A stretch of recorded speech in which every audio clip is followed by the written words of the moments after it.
Good morning, and welcome to the MannKind Corporation Second Quarter 2025 Financial Results Conference Call. As a reminder, this call is being recorded on August 6, 2025, and will be available for playback on the MannKind Corporation website shortly after the conclusion of this call and available for approximately 90 days. This call will contain forward-looking statements. Such forward-looking statements are subject to risk and uncertainty, which can cause actual results to differ materially from these stated expectations. For further information on the company's risk factors, please see the Form 10-Q for the quarterly period ended June 30, 2025, now on file with the SEC, the earnings release, and the slides prepared for this presentation.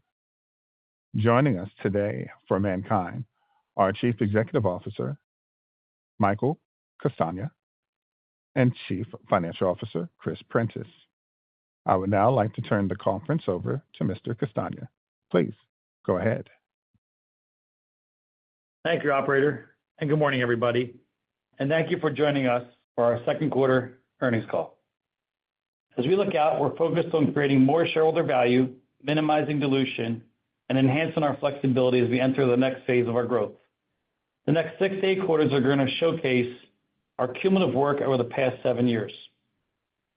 Let me talk about the 5 pillars of our success. First, we're on the heels of Teton 2 readout here in September, and we'll actually await those results as that provides upside to our current business plans in the future. Second, Afrezza's position for continued growth. PEAS is now filed. I just want to put this in context. We target about 25% of all rapid-acting scripts. 1% of the rapid-acting market is roughly $300 million run rate in Afrezza. We have a strong balance sheet. With the announcement today of Blackstone, we now have access to additional capital to provide us flexibility over the coming years. Fourth, in our opinion, inhaled clofazimine is not getting enough credit in terms of the meaningful opportunity that this has on our future. Fifth, our nintedanib DPI, I'm proud to announce, will now move forward into phase 2, and I want to thank our team for all the hard work they've done. Chris will talk about further details on the Blackstone deal later in our discussion today. Our Q2 highlights are highlighted by record revenue of Tyvaso DPI sales, also record referrals for patients in Q2, which should set us up for Q3. Our inhaled clofazimine for NTM, we expect to meet our interim target ahead of schedule, which is 100 valuable patients. Additionally, we've now advanced the dry powder formulation into preclinical studies, and we'll actually await those results to move into earlier lines of treatment in the future. Nintedanib DPI for IPF, we plan to launch our trial called Inflow by year-end 2025. On the endocrine side, we're excited about the pediatric indications being submitted, and this now sets us up for launch prep as we look out over the next 4 quarters. Our endocrine business unit had strong performance in Q2 with $18.3 million in revenue, or 13% growth over 2024. For the Afrezza adult opportunity, the application to submit our label update is expected here in Q4 for a decision. On the financial side, we had Q2 revenues of $77 million, or 6% over 2024, and year-to-date revenues of $155 million, or 12% over 2024. Chris will dig into the details shortly on this one. We had a strong balance sheet with $201 million in cash, and we now have expansion capital of $500 million from Blackstone, offering non-dilutive capital to accelerate our growth and innovation as we look out. Let me start out on our orphan lung opportunity with MannKind 101. The NTM market is expected to exceed $1 billion by the end of the decade. Our focus will be on the U.S. and Japan, which have the highest populations and highest opportunity for growth.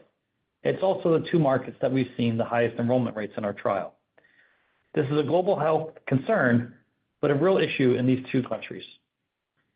As we think about the inhaled clofazimine development program, these are the 3 pillars we look at. Number 1, direct lung delivery could enhance the tolerability profile, minimizing side effects. We can confidently say after 90 patients enrolled, we have not seen significant patient dropout early on in the trial. We do not know what arm patients are on, but there's just not been a lot of dropout. So the tolerability does look like it is holding up early on in the trial. Our active ingredient is a guideline-endorsed antibiotic with decades-long clinical track record. This drug is already used in clinical practice around the world, but due to limitations highlighted above, we believe this is a real opportunity to transform patients' lives. And finally, the convenient dosing cycle with 1 month on and 2 months off will provide a dose-free phase that minimizes treatment burden and potentially enhances adherence. We presented the ICON-1 global phase 3 trial. I just want to remind people that this is a co-primary endpoint in the U.S. of sputum culture conversion and patient-reported outcomes. For the ex-U.S. market, it is just sputum culture conversion. We have fast-track QIDP and orphan designation giving us 12 years of exclusivity, and to date, we are now at 90 patients enrolled. We need 100 evaluable patients to hit our interim analysis in 2026. Let me remind you that some of the baseline patients will not have a positive sputum culture when they enrolled, and they will not be included in the interim analysis. Next, I'm excited to talk about MannKind 201. As we highlighted in our last quarter, we've completed our phase 1 study looking at 3 doses in single ascending and 2 doses in multiple ascending. We had to redesign the trial post our FDA meeting feedback as we went into phase 2, and I'm going to share with you today that trial design. This trial will be named INFLOW as we look forward to launching this ex-US here in 2025. This study will be looking at approximately 228 patients in a randomized placebo-controlled trial with 12 weeks of active drug followed by 6 months of open-label extension where everyone can get exposure to our product. We'll be exploring 2 doses, which is 2 milligrams TID or 6 milligrams a day of exposure, or 4 milligrams BID, 8 milligrams a day of exposure. The primary objective of this study will be looking at safety and tolerability, really specifically to make sure inhaled powders will be tolerable in this patient population. The second one will be around the FVC and efficacy signals at the early stage of 12 weeks as the primary endpoint. When we look at these doses, these are consistent and may provide equal or greater exposure than what we saw presented at Avalon at ATS here in May. Regardless of the doses, this range that we both achieved independently gives us confidence that we're in a really good spot to move this forward in the patients and hopefully see a signal here in the not-too-distant future. Now we'll close the orphan lung discussion here on Tyvaso DPI. Our Tyvaso DPI revenue continues to grow as we achieve $31 million in royalty here in Q2, which put us at about a $1.2 billion DPI over the last 4 quarters. As you see, our manufacturing revenue shifted downwards from Q1 to Q2 of $22 million. And this is just due to the timing of manufacturing that Chris will talk about. But as I talked about 101, 201, dry powders, these are all the things that are going on in manufacturing that we have to shift around our teams as we look forward in the future. We'll anxiously be awaiting the Teton 2 results as well as Teton 1 in 2026. Now I'm going to talk about our endocrine business unit. Afrezza first half year over year grew 22% on new prescriptions and 17% on TRXs. We really look at this performance as we start to see how can we grow writers and how can we grow depth of prescribing. The devil's in the details here as we think about enhancing prescribing amongst our top prescribers, but how do we more broadly adopt our prescribing base? Some of the things we're doing is really enhancing our coverage at clinical conferences. When you look at the building momentum we've had this year, starting at ATTD in March, all the way through Endo, ADA, ATDC, as well as Children's for Diabetes, as well as ad boards and focus groups. We've engaged with over 3,000 healthcare providers, and our booths have been packed with guests wanting to learn more information about Afrezza, not just in the U.S., but around the world. We remain excited about the future opportunity of this product and the potential to help children as we go forward. As we look at our vision for this product, we want to enhance our messaging and field force expansion ahead of the PEDS launch. We need to produce a halo effect, not just for kids, but what this is going to mean for the adult Afrezza community.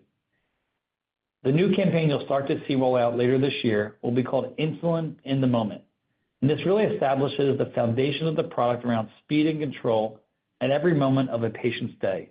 This is one of the challenges you hear when you talk to patients and providers is the stacking effect of insulin, the slow effect size of insulin, and the challenges patients face whether they're using insulin through a pump or a pen.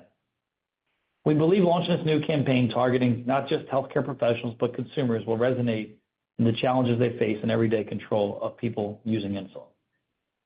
We also will increase our share of voice. As we've talked about the expansion, we expect the full sales force to be up and running by the end of this year, and the first full quarter of their impact will start in Q1 and Q2 of next year.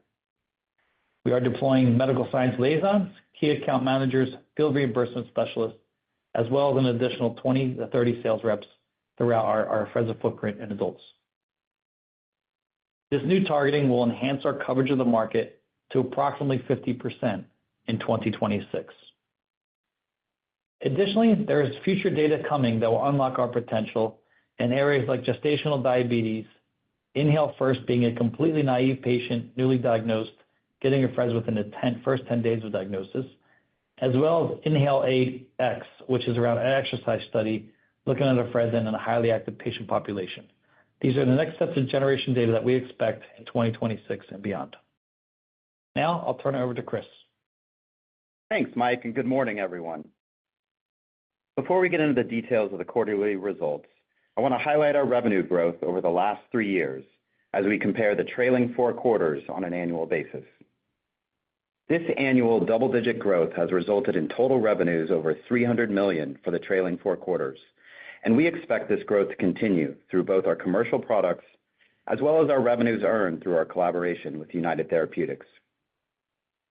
Our overall revenues in the second quarter grew 6%, led by royalties earned on Tyvaso DPI. Tyvaso DPI royalties contributed $31 million in the second quarter, an increase of 22% over the same quarter last year.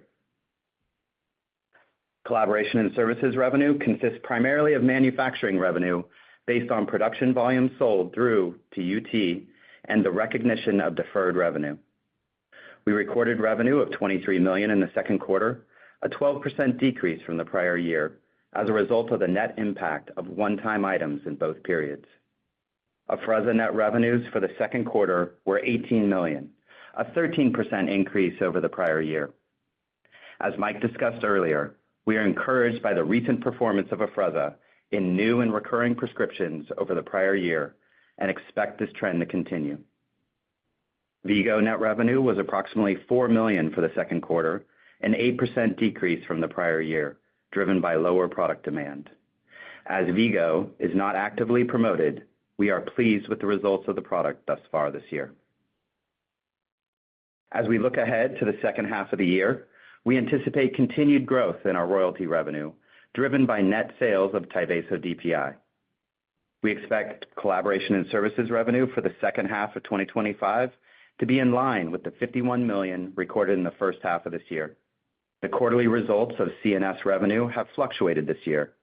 This is primarily driven by the timing of manufacturing as we balance the production for the period in terms of Tyvaso DPI, Afrezza, and our development programs. Lastly, we anticipate Afrezza will continue its growth trajectory based on the recent underlying performance and our expanded promotional efforts. On the expense side, R&D has increased over the prior year period as enrollment in the ICON-1 trial of inhaled clofazimine is progressing well, and preparations are underway to initiate the phase 2 IPF study for our MannKind 201 program later this year. Additionally, our team is developing a DPI formulation for our clofazimine program, as well as additional potential pipeline assets. Selling, general, and administrative expense has increased compared to the prior period, primarily driven by investments in expanding our commercial infrastructure.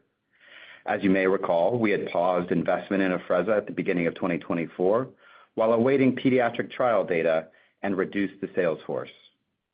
With the potential approval of Afrezza in the pediatric indication, we're now enhancing our commercial organization, having deployed a medical science liaison team, and will expand the sales force later in the year. Today, we also shared that MannKind has entered into a strategic financing arrangement with Blackstone, providing access up to $500 million in non-dilutive funding.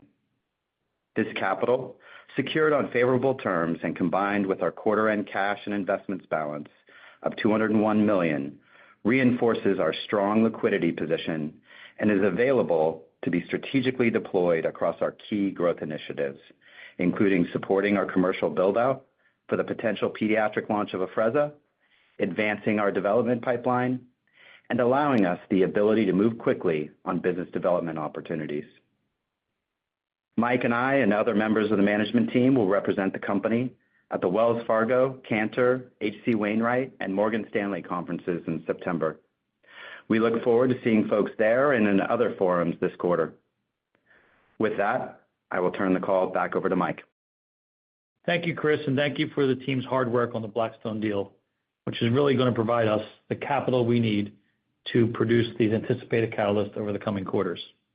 As you've seen, we've executed the first half successfully, and we have several planned opportunities here in the second half for continued execution of our plan. If we look to our stairway of building value, Tyvaso DPI will continue to be the foundation in the near term. As you look out to the longer term, the endocrine build with international expansion as well as pediatric expansion will continue to not only make MannKind more efficient, but allow us to help more patients around the world as we go forward. Inhaled clofazimine is a meaningful opportunity, and let me remind you that every 1,000 patients is approximately $100 million in revenue. We've also advanced this dry powder inhalation because we believe in order to penetrate the earlier lines of treatment, you're going to need something that's much easier for patients versus the refractory population we're currently studying. Nintedanib DPI is well underway. We've now selected the CRO, and we plan to initiate the inflow trial here in the near future. As you continue to see OFEV as a meaningful contributor to growth in the IPF space, we're hopefully excited to provide another option for patients as we go forward. We'll be sharing some of the new data at upcoming scientific conferences with ADCS in August here in Phoenix, as well as ISPAT, which is a pediatric conference here in the fall. I want to thank everyone for all their hard work this quarter, as we really can start to see the fruition of all of our work over the last 7 years coming together this year and next year. And we look forward to continue to execute our plan and share those updates in the future quarters.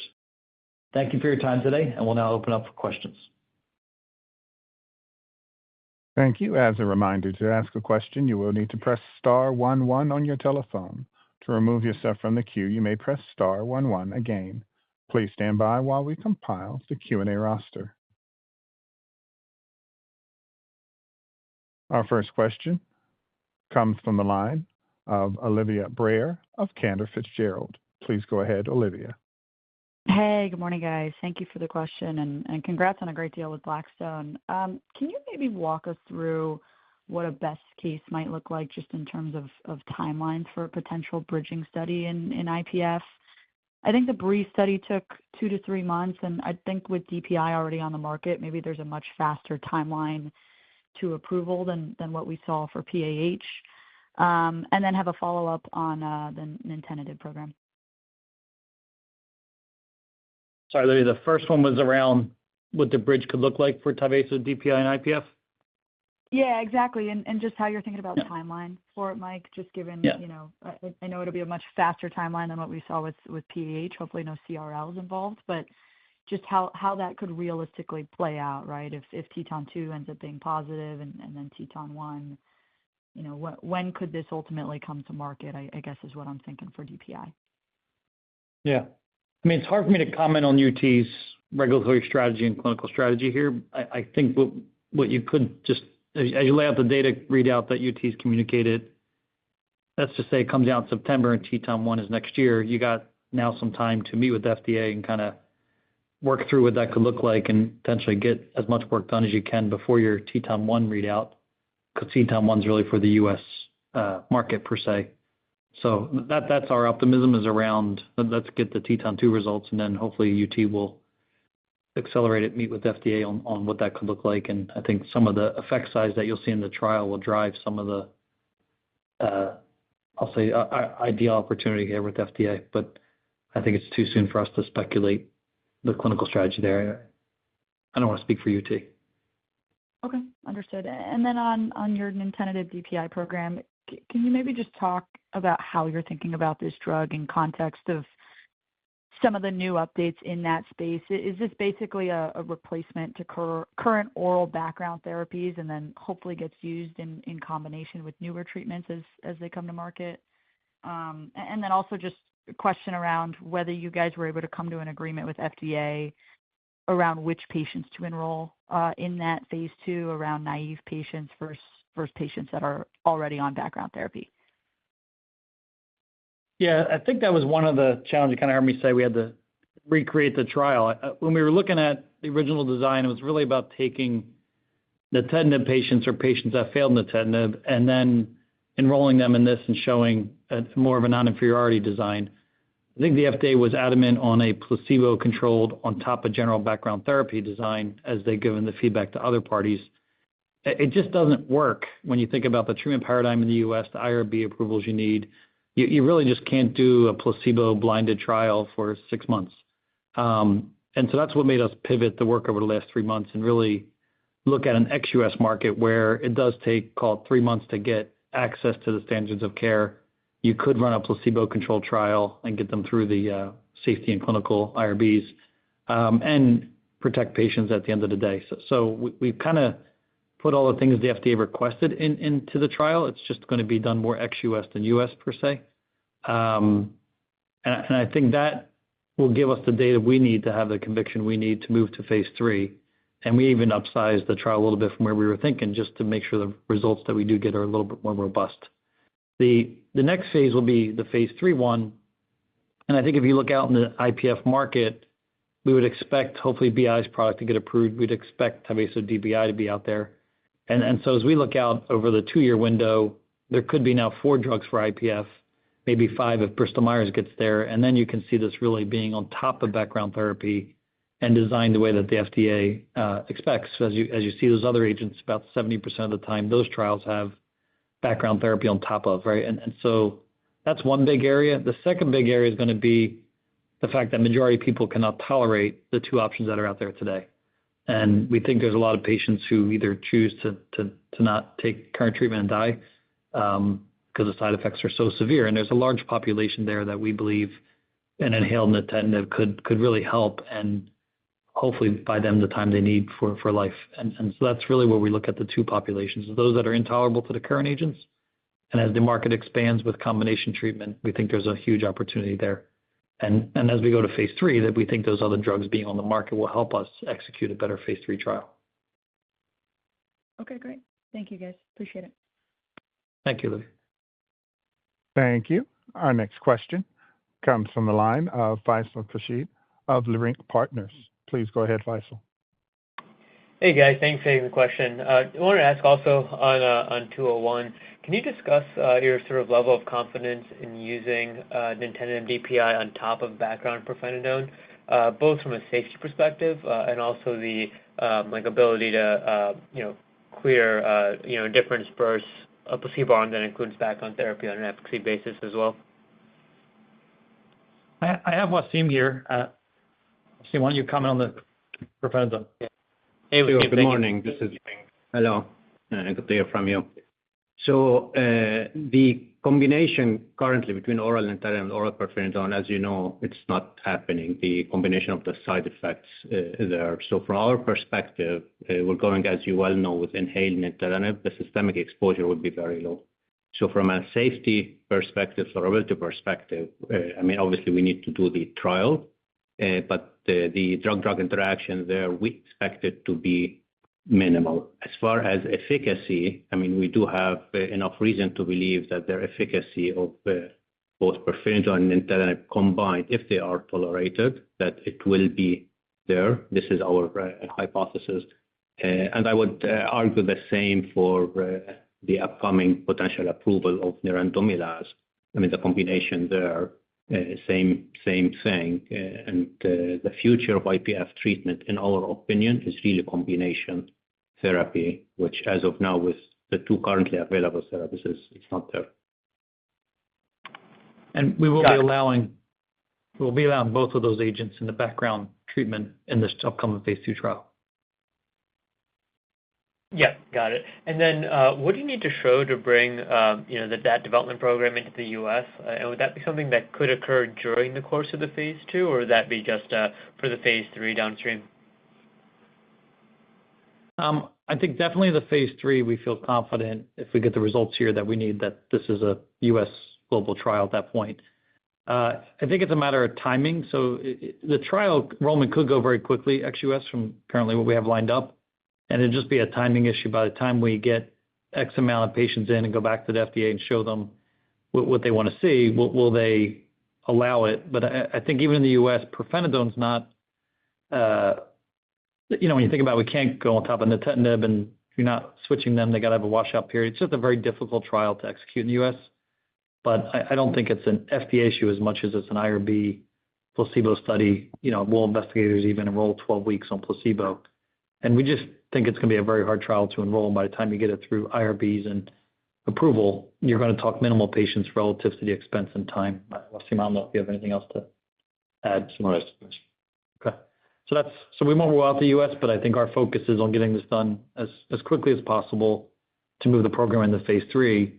And by the time you get there, you actually might be done the enrollment period. Got it. Thank you for taking the questions. Thank you.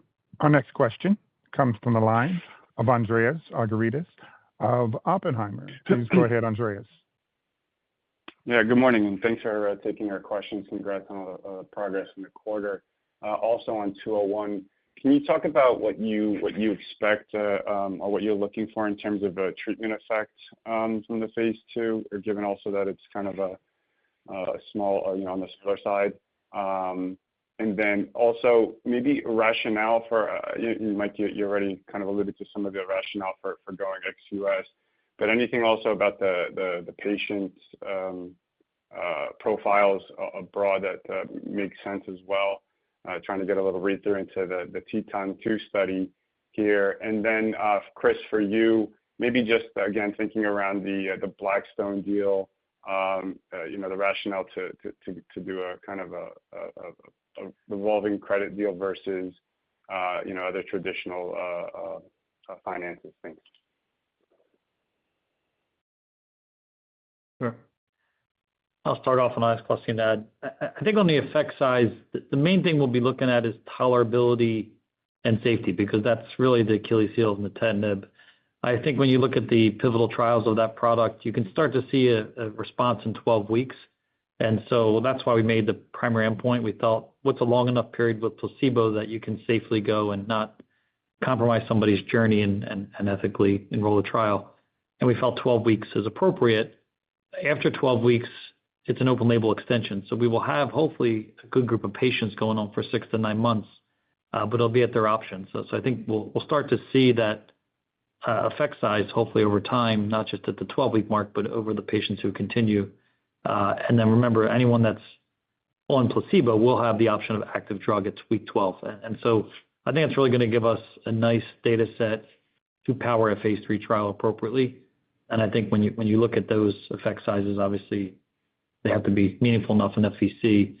So I think when the secondary endpoint will be efficacy, it will not be powered for efficacy per se.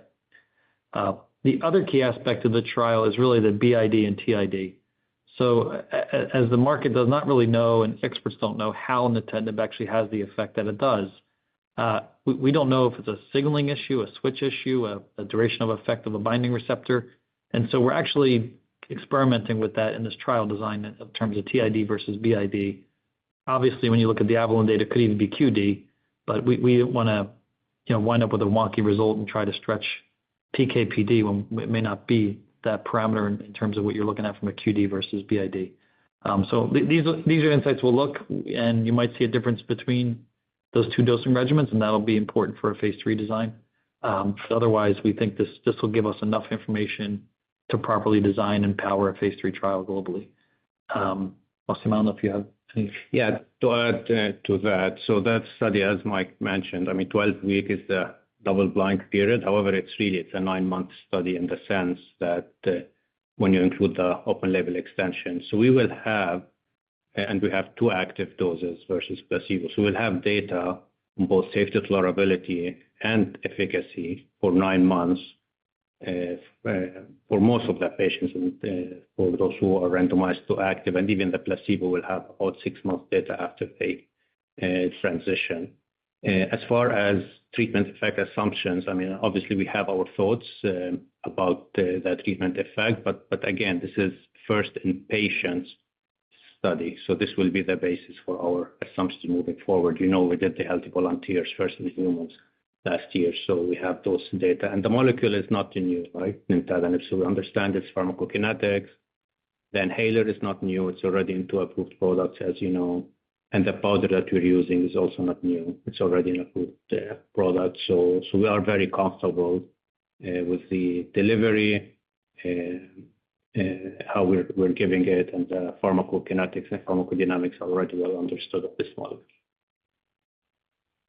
And then, Andreas, on the financing front, as we look out the next 18 to 24 months, we just see a number of key catalysts for us. We have our 2 late-stage development programs. We have starting to focus on commercial prep for one of those programs in clofazimine. And obviously, we have the pediatric launch that we hope to have in 2026, if approved.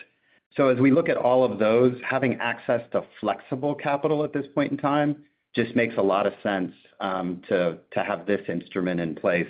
And then, of course, one of the key tenets here is have the ability to be reactive if business development opportunities present themselves. And so speed in those situations, I think, is really important. And so for us to be able to be in a position of strength on that side, again, just made this instrument the right choice for us, and really happy to be working with a partner like Blackstone. Great, thanks. Jump back in the queue. Okay. Thank you. Our next question comes from the line of Brandon Folkes of H.C. Wainwright. Please go ahead, Brandon. Hi, thanks for taking my questions and congrats on the updates. Maybe just changing gears a little bit to Afrezza. Can you perhaps just talk about the typical Afrezza patient today, sort of where you're gaining the most traction as we continue to see this double-digit growth? And if you've seen any evolution yet, maybe over the last 12 months since the sort of INHALE data, the 2 data sets were published, just unaided awareness of these data sets currently, are they seeping into the prescribing community as yet, just given the outreach you've done, obviously not promoting to it, but and then sort of when we think about depth and breadth of prescribing, where are you seeing the traction today on Afrezza?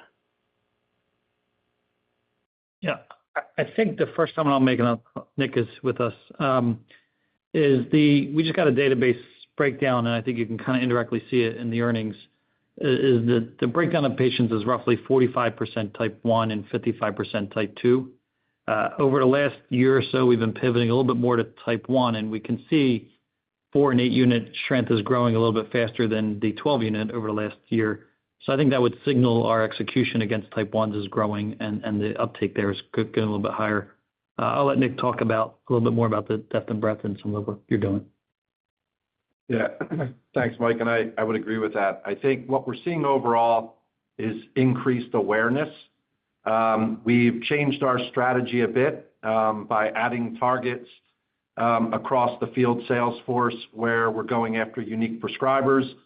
We've had much more activity at congresses where we've had less of a presence in the past. We're engaging more in scientific and clinical education to create awareness around the science and the benefits of Afrezza within its competitive landscape. So overall, I would say focusing on the adult community, looking to increase unique prescribers, increasing awareness around science and clinical data, I think is where we're starting to see ourselves making good progress, and we'll continue to do so, focus in that area for at least the next 2 to 3 quarters. Great. Does that answer everything, Brandon? It did. Thanks very much. And sorry, I was struggling with the mute button there. I apologize. Yeah, maybe, sorry, as we just think about the sales footprint and the growth, as we get the pediatric label, and sort of in light of the additional capital you now have access to, are you going to think about sort of going with a full footprint for pediatrics on day 1 on the launch? Are you thinking about sort of incremental investment, assessing the traction and sort of then perhaps layering an additional expansion, additional reps to target the pediatric indication over time? Just how should we think about sort of Afrezza investment beyond 2025? Yeah, I think we're building up the PEDS plan. I think our initial thoughts are, number one, we decreased our sales force footprint coming into 2024. And, we were running Afrezza for profitability in 2025 and really late 24 all the way into early 25. As we came out and got the pediatric data, right, our confidence level in the PEDS launch went up, right, in terms of lung safety and believability and the opportunity that exists there. And so as you see this year, we are, with the hiring of Nick and the expansion of the team, number one is when we decrease the footprint, we're only targeting about 25% of all rapid-acting scripts, which is mainly our targets to maintain our business.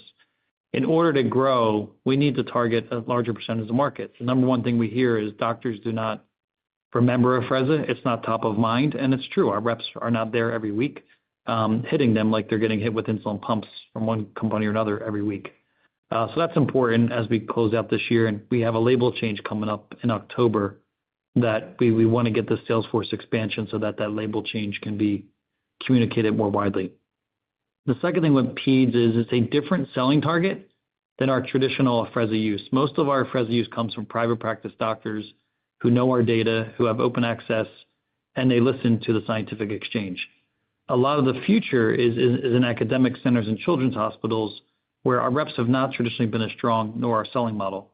And so we think it's really important to build a dedicated key account manager team with experience selling in institutions. It's a different skill set, and that's where the majority of PEDS, being almost 80%, are treated. When you look at our PEDS trial, we had 39 of the 50 academic target centers in the U.S. in the trial. So we had a large percentage of them do the trial, and we think there's a really important opportunity to continue that education and expansion in kids. The other thing we're going through, to your question on the uptake, will be why do we believe, and we'll start to communicate this information, why do we believe the uptake in kids will be more accelerated than we've seen in adults? And anecdotally, our feedback from advisors and conferences and engagements has been very, very positive. Parents have been very excited. People are shocked. They didn't know inhaled insulin was been on the market this long. And so we just think there's a whole new opportunity to relaunch the brand and pivot the entire franchise. And so we need to keep expanding in adults as we can grow there. But more importantly, going into the pediatric community early and often will be important. And I'll remind you guys, we do co-promote Baqsimi with Amphastar. So that does allow us to go into the pediatric community and promote that product today. And that is something we're weighing as we go forward. Great. Thank you very much, and congrats on all the updates. Thank you. Thank you. Our next question comes from Anthony Petrone of Mizuho Americas. Please go ahead, Anthony. Great. Thanks on all the updates and the Blackstone agreement. Maybe a couple on clofazimine and a follow-up on Afrezza. When we think about clofazimine, ICON ahead on the interim, getting to 100 patients, if you get the desired, sputum conversion outcome at interim, how does that change just the timeline? Can it actually be fast-tracked, for clearance if you get that sputum conversion? And then, when you think about building a sales force, a pulmonology-facing sales force, like what is the size of that team if you look ahead to a positive outcome? And then I'll have a follow-up on Afrezza. I think on the sputum, obviously that's where we're weighing the trial statistically. And, if we get that interim result next year, we're going to let the trial enrollment keep happening even if we were to hit the 180 mark. So I think if it says it's good at 180, some of the debate we'll have at that time will be, do we lock the database at 180 or do you wait for the remaining 20, 30 people to hit the 6-month endpoint? And that'll drive the timeline there with FDA. It does have QIDP designation as well as fast track. So there is a opportunity for a faster review and a rolling submission, I believe, with FDA. And I think the FDA has been nothing but collaborative with this NTM asset and clofazimine. There is nothing else in development that's meaningful. We're the last option for patients at this point. And I do think the FDA wants to see this product succeed and get there if we have the data to support it. That's on that. On the pulmonary sales side, I wouldn't speculate yet the size or investment there. That's one of the reasons we put the capital up. As we get closer, we'll make the right assessment opportunity, but it's not a huge footprint, right? This is a very specialized disease. I think the biggest thing is weighing, as we continue to watch our case in Japan, what do you do in the Japanese market, and how do you either partner that or build it yourself? And I think those will be the key strategic questions we face over the next 12 months. As we look in those markets, there is significant opportunity in Japan. As we look at trial enrollment, KOL support, Wasim has been in Asia for the last few weeks. There's a large opportunity there and a lot of support for clofazimine. So we're really excited about it. I think it's going to be a meaningful opportunity for trajectory inflection on MannKind, and it's coming before we blink. I mean, literally next year, close to this time, we'll be hopefully seeing what the interim says and knowing where we are. No, it's great. And then on Afrezza, maybe just, that patient profile in pediatric from a utilization intensity standpoint, do you imagine this is going to be, kind of more mealtime, or will it be, even some aspect of basal plus bolus? So just trying to get an understanding of the intensity of a pediatric patient on Afrezza versus an adult patient. Thanks. I mean, Nick just came from the conference here in July. I'll give you my thoughts, and then Nick, you can add any anecdotal feedback you have from the sessions. But I think parents stress a lot around hypoglycemia and insulin pumps and chasing their child down with injections. And I do believe parents will want to use Afrezza full time, versus sometimes we hear sporadic use on top of an insulin pump, stubborn highs, holidays, things like that. So Nick, I don't know what you came back, if you want to add anything from the conference and the parent engagements you had. Yeah, I think there's what we hear largely from the caregivers, which tends to be the parents or the patients themselves, is, post-diagnosis, the patients go through a series of steps, which is initiation of therapy, which tends to be MDI, perhaps looking to switch therapies or eventually going on an AID. And so I think that it's an opportunity for Afrezza to be plugged in at many different steps along the diagnosis pathway and the treatment pathway. I also think, as Michael had mentioned, there's the opportunity for mealtime and multiple controls throughout the day.